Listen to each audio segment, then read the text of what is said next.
GitHub OIDC Federation is when GitHub Actions doesn't store long-lived cloud keys in secrets, but gets a short-lived token instead.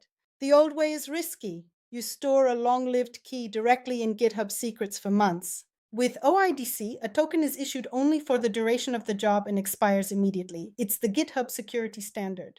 You need to configure trust with your cloud provider and then enable OIDC within your GitHub Actions workflow.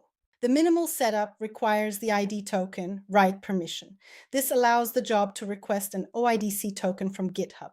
Key benefits: no cloud secrets in GitHub, better control via the provider, and automatic token rotation.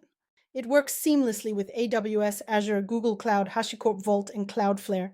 Crucially, you must restrict trust conditions to specific repositories and branches to ensure only your code has access. For cyberforest architectures, this is the gold standard for secure secretless deployment. Build security-first systems. Visit contractbot.dk for professional architectural governance.